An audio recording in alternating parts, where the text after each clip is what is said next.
할렐루야. 새날을 주신 하나님을 찬양합니다. 7월 12일 월요일 묵상할 말씀은 예레미야 25장 27절로 38절입니다. 예레미야 25장 27절로 38절까지 봉독합니다.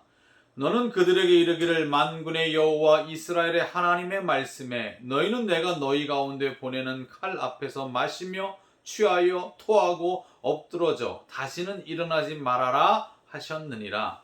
그들이 만일 내 손에서 잔을 받아 마시기를 거절하거든 너는 그들에게 이르기를 만군의 여호와께서 말씀하시기를 너희가 반드시 마셔야 하리라. 보라, 내가 내 이름으로 일컬음을 받는 성에서부터 재앙 내리기를 시작하였은즉 너희가 어찌 능히 형벌을 면할 수 있느냐? 면하지 못하리니 이는 내가 칼을 불러 세상의 모든 주민을 칠 것임이라 하셨다 하라. 만군의 여호와의 말씀이니라.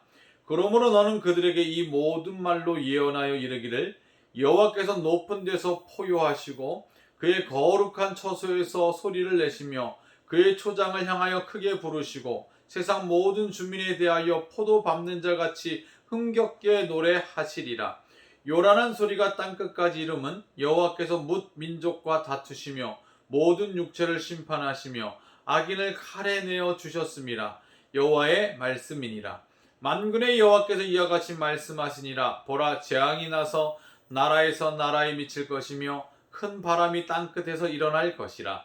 그날에 여호와에게 죽임을 당한 자가 땅 이 끝에서 땅 저 끝에 미칠 것이나 그들을 위하여 애곡하는 자도 없고 시신을 거두어 주는 자도 없고 매장하여 주는 자도 없으리니 그들은 지면에서 분토가 되리로다. 너희 목자들아 외쳐 애곡하라. 너희 양떼의 인도자들아 잿더미에서 뒹굴라. 이는 너희가 도살당할 날과 흩음을 당할 기한이 찼음인즉 너희가 귀한 그릇이 떨어진 같이 될 것이라. 목자들은 도망할 수 없겠고 양떼의 인도자들은 도주할 수 없으리로다. 목자들이 부르짖는 소리와 양떼의 인도자들이 애곡하는 소리여 여호와가 그들의 초장을 황폐하게 함이로다. 평화로운 목장들이 여호와의 진노하시는 열기 앞에서 적막하게 되리라. 그가 젊은 사자같이 그 굴에서 나오셨으니 그 호통치시는 분의 분노와 그의 극렬한 진노로 말미암아 그들의 땅이 폐허가 되리로다 하시니라. 아멘. 할렐루야. 또 코로나 단계가 격상이 되어서 부득불 영상 예배, 비대면 예배로 이렇게 또 새벽 예배가 진행됩니다. 매일매일 하나님의 말씀을 듣고 그 말씀에 그 가르침에 순종함으로 복을 누리는 우리 모두가 되시길 바라고, 코로나19 상황 속에서도 성도들 가정에 하나님의 특별한 보호하심이 그 은총이 깃들기를 간절히 소원합니다.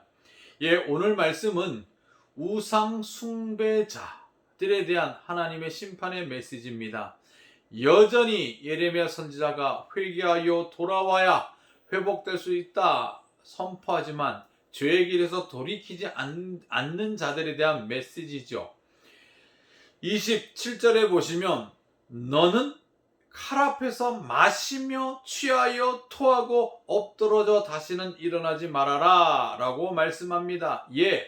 술에 취한 채 칼을 휘두르는 미친 듯한 행동을 말하는 것이죠. 속칭 이것을 무엇이라 말합니까? 깽판 친다, 술 먹고 깽판 친다, 이런 표현 쓰지 않습니까? 하나님의 진노의 술잔에 취한 것입니다. 15절에 보면 그 잔이 진노의 술잔입니다. 하나님의 진노가 가득 찬 잔이 마치 술 취한 자가 가득 그 술에 취하게 되면 마시고 취하고 토하고 엎드러져 다시 일어나지 못하는, 그러니 술 취한 자의 점점 심해지는 점층법적 묘사를 통해서 하나님의 진노의 잔이 임하면 우리 인간은 회복 불능 상태가 될 것이다 라고 말씀한 것이죠.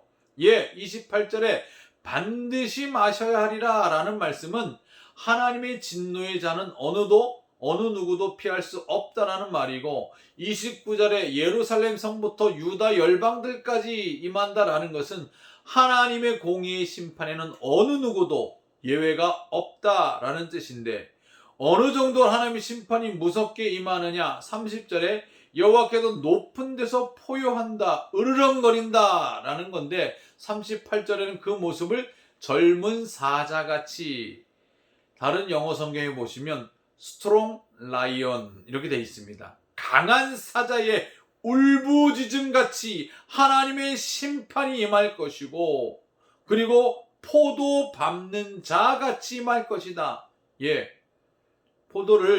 포도즙을 내기 위해서는요, 포도 하나하나를 다 읊게 됩니다.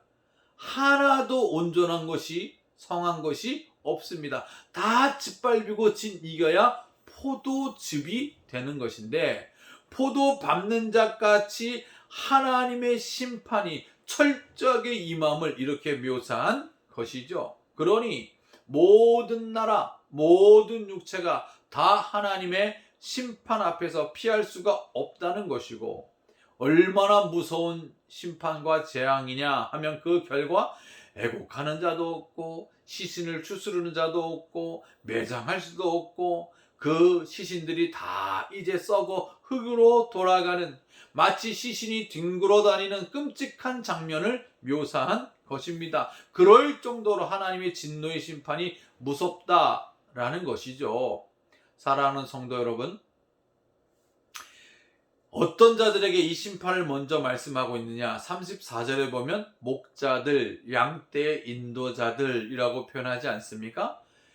유다 나라의 통치자들, 지도자들에게 먼저 하나님의 심판이 임한다라고 했습니다. 왜 그렇습니까? 하나님의 백성들을 바른 길로, 하나님의 말씀에 순종하는 길로 인도하지 못했기 때문입니다. 본을 보이지 못했기 때문에 그들에게 심판이 임하는데, 심판의 내용이 무엇입니까? 37절에는 정막이라고 표현했고, 38절에는 폐허라고 하는 겁니다.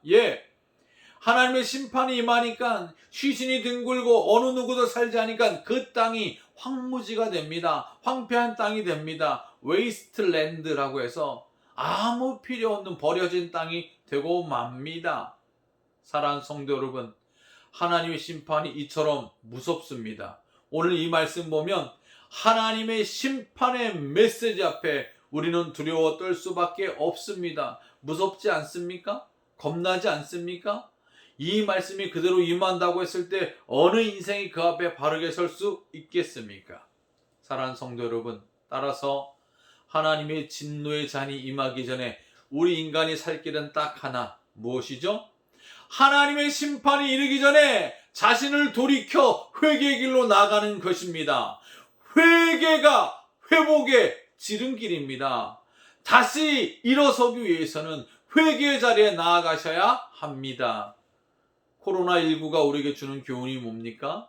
우리 죄악을, 이 민족의 죄악을, 세계 모든 열방의 죄악을 하나님 앞에 철저히 회개하고 다시 한번 하나님 앞에 거룩성을 회복하라는 하나님의 또 다른 메시지가 아니겠습니까? 정말 오늘 하루도 하나님의 위중한 말씀 앞에 정말 겸손함과 경건함을 가지고 죄를 멀리하고 하나님의 말씀을 가까이 하는 거룩한 백성으로 살 수 있길 바랍니다.